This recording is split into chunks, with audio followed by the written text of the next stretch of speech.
চালটা দিয়ে দিয়েছি। এখন চালের উপরে এই উচ্ছেগুলো দিয়ে দিই। উচ্ছে সেদ্ধ খাওয়া হবে দুপুরবেলা। গ্যাসটা ধরিয়ে দিই। ফ্রিজে 3 পিস পাবদা মাছ ছিল, তা ভাবলাম একটুখানি পেঁয়াজ দিয়েই ঝাল করে নিই।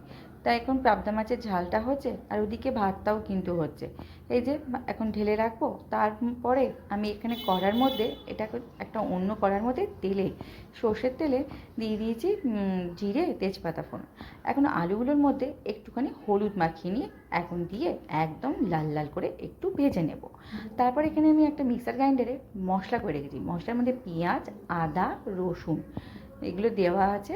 আর তার মধ্যে একটা বড় আর অল্প একটুখানি টমেটো দিয়েছি, মানে আধখানা মতো, মানে 1.5খানা মতো টমেটো দেওয়া আছে।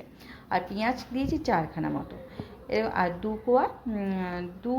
দুটো রসুনের মানে দিয়েছি, পুরোটা করে দিয়েছি, মানে গোটা 2খানা রসুন দিয়েছি। আর আদাটা যতটা লাগে সেরকম পরিমাণে দিয়ে এখন এটাকে গ্রাইন্ডার। আর হ্যাঁ, 4-5টাখানা লঙ্কা দিয়েছি। লঙ্কা তো আমার মেজো ননদ, আমার বর, আমার ছেলে বেশি খেতে পছন্দ করে না, যেন লঙ্কাটা একটু দিলে একটু ঝালটা লাগতো, কিন্তু ঝালটা কিন্তু কমই হয়েছে। আমি একটুখানি লাস্টে একটুখানি কাশ্মীর লঙ্কার গুঁড়ো দিয়েছিলাম একটু কালার হওয়ার জন্য, নাহলে একটুখানি সাদা সাদা লাগবে না, কেমন এটা লাগে।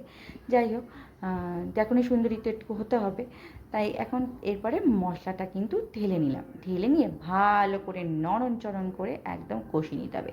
আর এখানে যে মাংসটা আমি ডালছি এর মধ্যে কিন্তু আমি জিরে গুঁড়ো, হলুদ গুঁড়ো, নুন সব মিক্সড আছে। হ্যাঁ, এর মধ্যে সব কিছু মিক্সড আছে, তার মধ্যে আমি আর কোনো মশলা দেবো না। এখন মাংসটা মাটন আজকে তোমাদের দাদাভাই সকালবেলা মাটন নিয়ে এসেছিলো আনতে গিয়ে, তাই এই মাটনটা ম্যারিনেট করে রেখে দিয়েছি। হলুদ গুঁড়ো, জিরের গুঁড়ো, ধনের গুঁড়ো ছিল না ঘরে, নুন আর কিছু দিইনি, এই দিয়ে ম্যারিনেট করে রেখে দিয়েছিলাম। এখন ভালো করে একদম কষিয়ে নিয়ে ওদিকে আমি গরম জলটা বসিয়ে দেবো, যেহেতু মাংসটা গরম জল করে সেদ্ধ হয় না।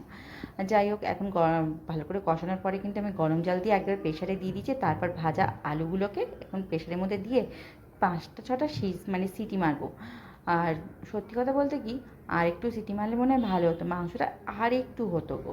মানে একটুখানি তোমাদের দাদাভাই খেতে বসে বলছিলো একটু শক্ত হয়েছে, মানে এখন আর 2টো সিটি মারলে হয়ে যেত। যাই হোক, কিন্তু খাওয়া যাচ্ছিলো আর ভালোই হয়েছিল। আর এখন এই যে ঢাকা চাপা দিয়ে দিলাম। আর এদিকে কি করেছি চলো দেখাই। এদিকে স্যালাড কেটে নিয়েছি, আর স্যালাডের মধ্যে শসা, টমেটো আর পাতিলেবু। আর এদিকে মাছের ঝালটাও রেখে দিয়েছি। আর এবারে ওদের খেতে দিয়ে দেবো। মাংসটা হয়ে গেলে নামিয়ে খেতে দেবো। তার আগে একটা ডাব ছিল, ডাবটা কেটে নিয়ে ফ্রিজের মধ্যে রেখে দিই। রেখে দুপুরবেলা ভাত খেয়ে উঠে কিছুক্ষণ পরে দিয়ে দেবো ফ্রিজ থেকে বার করে। ঠান্ডা ডাবের জল খেতে কিন্তু বেশ ভালো লাগবে। আর এই যে মাংসটা এখন মনে হয়েই গেছে। এই যে এর মধ্যে আমি কিন্তু একটু গরম মশলা দিয়ে দিলাম। এই গরম মশলাটা আমি বাড়িতেই তৈরি করেছিলাম, সেটাই এখন ঢেলে দিয়ে এবার নামিয়ে দেবো। একটা গামলিতে দিয়ে ওদের খেতে দিয়ে দেবো।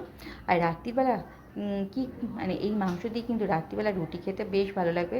আর এইটা কিন্তু পাতলা ঝোল রেখেছি, যাতে তোমাদের দাদাভাই একটু পাতলা ঝোল পছন্দ করে, মাটনের পাতলা ঝোলটা বেশি পছন্দ করে। আর এদিকে গরম ভাত, আর ভাতের মধ্যে উচ্ছেটাও মাখতে হবে। যাই হোক, রাত্রিবেলা কী হয়েছে দেখো। রাত্রিবেলা তোমাদের রিকবাবুর বায়নাতে এসছে তন্দুরি রুটি, আর তার সাথে তো মাটন ছিল। এই যে মাটন বেড়ে দিচ্ছি।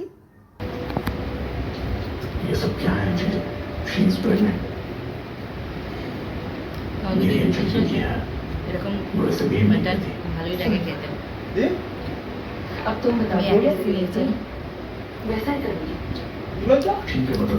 তন্দুরি রুটির সাথে মাটন ভালো লাগে খেতে, হেভি লাগে খেতে।